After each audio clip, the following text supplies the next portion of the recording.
330 guests, one groom who chose only her.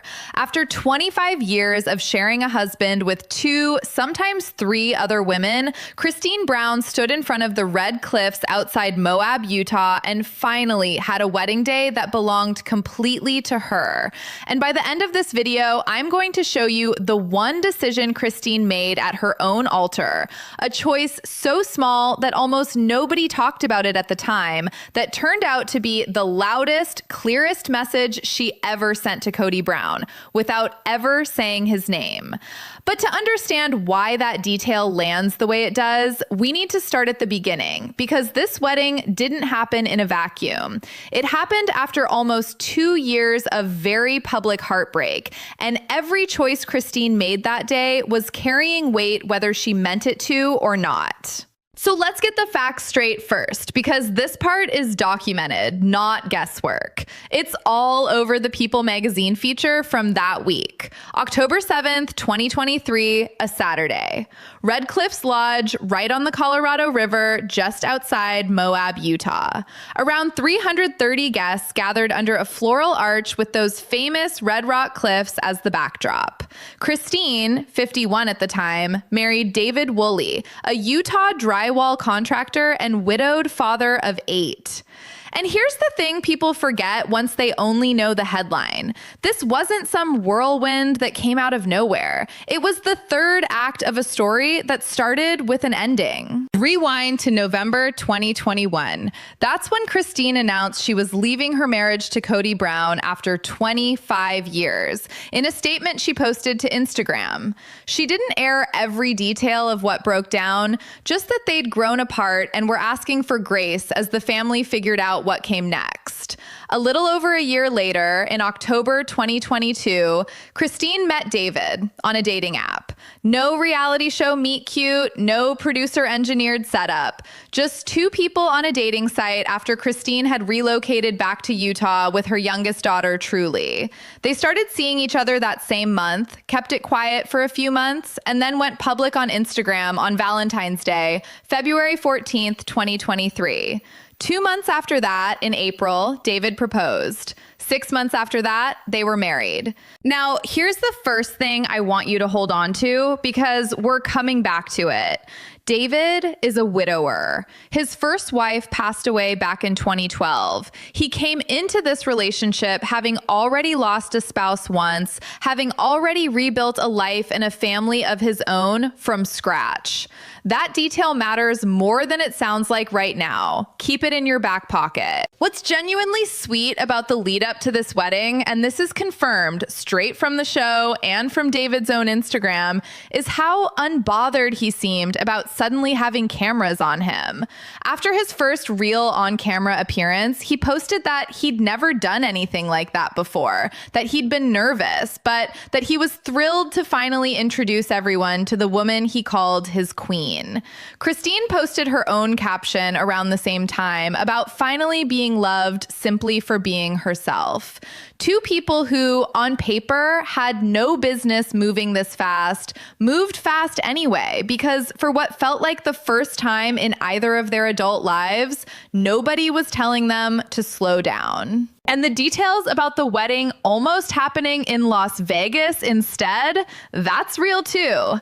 By David's own account on the show, he would have been completely fine eloping somewhere cheap and simple. It was Christine who wanted the big wedding, the one she'd always pictured and never thought she'd actually have. David's reasoning, paraphrased from his own confessional, she deserved a wedding she'd never gotten, even if Vegas would have been a whole lot easier on the budget. That's not a small thing for a guy to say on camera before he's even met half her family. That's a man telling 330 future guests before they'd even RSVP'd exactly whose day this was going to be. But that's not even the strangest part of how these 2 families collided. Because before the wedding ever happened, there was a moment that aired later on the show that fans still bring up constantly. The first time David Woolley met Kody Brown. We're coming coming back to that one. Hold it. The day before the ceremony is where the details get specific. And this is where you really feel how big this family is. On the morning of the rehearsal, Christine had her daughters, David's daughters, Janelle Brown, and a circle of friends over for facials and a hair and makeup trial. Meanwhile, David was off having his own bachelor party with his closest guy friends. That afternoon, both families rehearsed together, with Christine's daughter, Aspen Thompson, basically running the operation, herding everyone into position for the next day. Afterward, the whole group floated down the Colorado River on a boat cruise. Then comes the wedding morning, and this next detail is one fans latched onto immediately because it tells you something about exactly who Christine wanted standing near her. Her father walked part of the ceremony with her, and on the show, Christine explained why that mattered so much. By her own account, he'd been dealing with health struggles for around 15 years, with good days and bad days, and he'd also been present at her very first wedding, the one to Kody. Having him there again, this time, wasn't just sentimental. It was Christine closing a loop her own father had watched open decades earlier. Her son Peyton walked her partway down the aisle before handing her off to her dad at the altar, a small relay of the men in her life, each one carrying her a little closer to David. Now, here's the part fans actually cried over, and it's the part that ended up in nearly every recap article afterward, confirmed straight from Christine's own words to people right after the ceremony. She called the entire day a fairy tale. And here's the line worth sitting with. She said the experience of simply walking down the aisle and having David look at her the way he does was something she genuinely never expected to get in this life. Not everything I wanted, something she never expected to have at all. After 25 years married to one man, sharing him with 2 or 3 other women at any given time, the plain, ordinary experience of one man looking only at her, that's what registered as the fairy tale. Not the dress, not the 330 guests, the looking. David, when he talked to the same outlet, kept things simpler. He was clearly floored by the views around Red Cliff's Lodge, calling the scenery something you genuinely could not beat. But the line that actually made headlines was about Christine herself. He told people he felt remarkably lucky, comparing her to something rare you don't expect to come across twice in a lifetime. Somebody let her go, he said, almost in disbelief.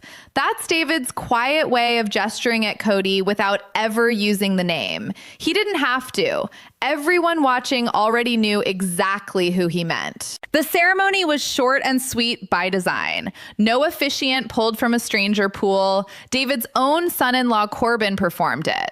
Christine's youngest daughter, 13-year-old Truly at the time, carried the rings down the aisle. And in a detail wedding photographers loved, 3 of Christine's daughters, McKelty, Aspen, and Isabel, made sure she had the full tradition covered. Something old, something new, something borrowed, something blue.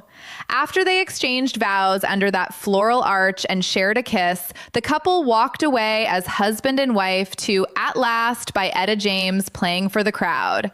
If you know that song, you already know exactly why they picked it. But here's where I want you to remember that open loop about David's first wife. Because watching him build an entirely new chapter, a brand new marriage, a massive blended family, a wedding this size, less than 12 years after losing his first spouse, says something about who David is as a person, independent of Christine entirely. He already knew how to love big before any of this started. Christine just happened to be the next person he chose to love big with. That reframes a lot of what's coming, so hang on to it. After photos, everyone moved into a reception tent strung with fairy lights and decorated in warm fall tones: dusty rose, plum, peach, coral, mauve, courtesy of wedding planner Danielle Rothweiler. There was a 3-layer wedding cake, lightly iced, elegant, and understated. And then there was David's groom's cake, which fans loved. The second photos photos surfaced, a full Darth Vader theme sitting right there next to all that floral fall decor. Somewhere between the arch, the Etta James, and the 330 guests in their autumn colors, there's a literal Darth Vader cake on a table. And honestly, that detail tells you David wasn't performing for cameras. That's just who he is when nobody's grading the optics. There's one more behind the scenes detail worth knowing before we get to the guest list, because it's the kind of thing a casual viewer would never catch. Reports at the time said the venue brought in security specifically to keep uninvited guests and onlookers off the property while TLC was filming. This wasn't just a private wedding. It was a private wedding being protected from the public while a camera crew documented every second of it for a network special airing months later. That tension between wanting an intimate family day and knowing the entire internet would eventually watch it back runs underneath literally every choice Christine makes. Which brings us to the guest list itself. And this is the part of the story that generated more headlines than the dress, the cake, or the venue combined. I want to walk through this carefully because it's the most documented, least speculative part of the entire wedding, straight from Christine's own mouth on the show. Janelle Brown was there, the only one of Christine's 3 former sister wives invited, and by every account, the closest thing Christine has left to a best friend from that marriage. Photos show her in a pink gown standing beside Christine, both of them grinning. Janelle's biological children with Kody, Gabriel, Logan, Hunter, Madison, and Savannah were all there too. So was her son Garrison, smiling in photos that Christine would return to and treasure, even more than anyone could have known at the time, given what happened to him only months later. I'm not going to dwell on that here. That's its own story, and we've already given it the care it deserves elsewhere on this channel. But it's worth saying gently, he was there, he was happy, and that day is part of how this family chooses to remember him now. Mary Brown's child, Leon, who uses they and them pronouns and had come out publicly the year before, was also on the list, along with their partner, Audrey. Christine made a clear point of including Leon specifically, separate from whatever was going on with Mary herself. And Christine also invited Kody's siblings and his mother, people she's stayed close to on her own, independent of how her marriage to their relative ended. So who wasn't there? Kody Brown, Robin Brown, and this is the one that genuinely surprised a lot of fans, Mary Brown. Christine explained her reasoning herself in a confessional filmed before the wedding and aired as part of the lead-up special. Talking through her guest list out loud, she said plainly that she wasn't ready to be around Mary and Robin and Kody yet. Not forever, not as some permanent verdict on those relationships, just not yet, not on this specific day. That's a confirmed quote in her own words, and it actually reads as more measured than a lot of the tabloid headlines made it sound. This wasn't Christine using her wedding as a weapon. It plays more like Christine protecting one day out of thousands from any chance of tension. Now, here's where fans on Reddit start to wonder, and I want to flag clearly that what comes next is theory, not fact.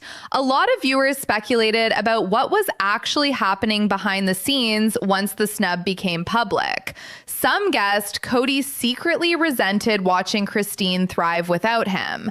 Others figured Robin might privately frame the wedding as somehow less legitimate than her own marriage. Nobody has confirmed either of those theories, and to be fair to both Kody and Robin, the footage that actually aired doesn't fully back up the harsher version of that read. Because here's what got documented. Months later, when the wedding special finally aired, Kody sent Christine a message of good wishes before the big day, saying out loud that if she was having something wonderful and beautiful with David looking at her the way he does, then good for them. That's confirmed on camera. Then, in a later scene, when Kody and Robin discussed the snub directly, Kody explained he'd actually first learned about the engagement secondhand, seeing an announcement at his sister's house, and that he was, in his words, at peace with where things stood and had made his peace with it. Robin, watching him start to drift into a longer story about Christine, gently cut him off and steered the conversation back towards simply being happy for her.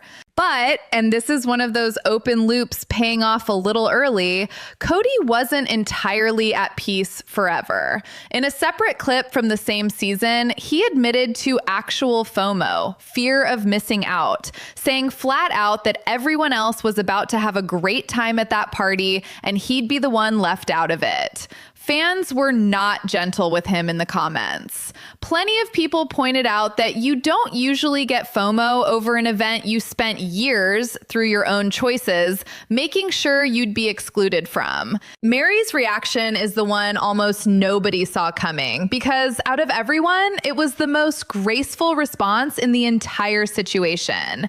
Asked directly before the wedding whether she thought she'd get an invite, Mary said she didn't think she would, and then added that she was genuinely fine with that. Her reasoning?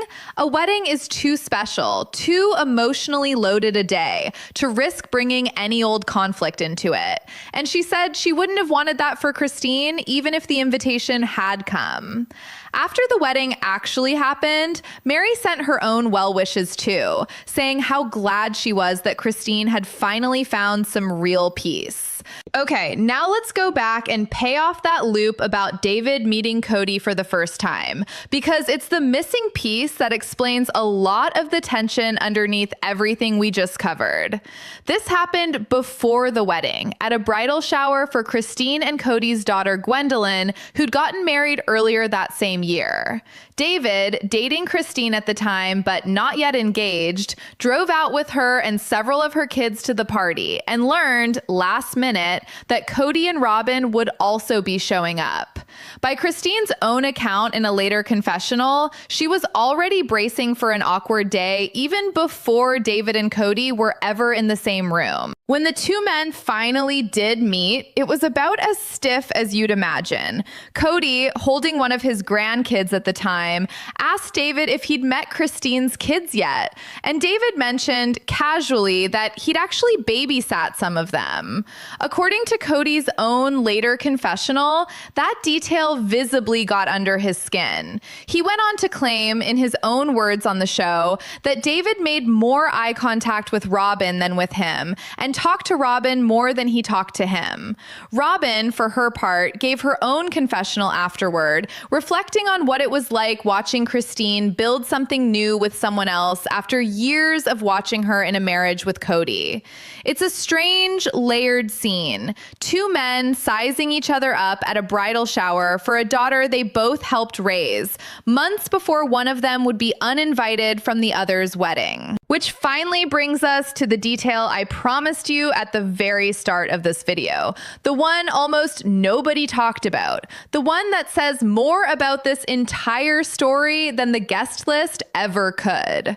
Christine and David didn't have a wedding party. No maid of honor, no best man, no bridesmaids lined up in matching dresses, no groomsmen flanking David at the altar. They made that choice on purpose, and Christine explained why in her own confessional during the wedding special, in words that, once you know her whole history, hit completely differently. She said that she'd shared a marriage for a lot of years, and that this time she didn't want to share that stage with anybody but him. They wanted to be the only two people standing there with the officiant, just the two of them on the stage with nobody else's name anywhere on the program. Sit with what that actually means. Coming from a woman who spent 25 years sharing a husband, a home, and every wedding adjacent milestone with 2 or 3 other wives at any given time. For Christine, sharing the stage wasn't some abstract wedding planning preference.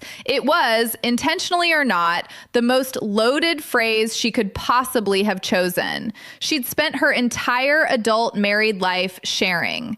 This time, time, at the one altar that belonged entirely to her, she made absolutely sure nobody else was standing on it.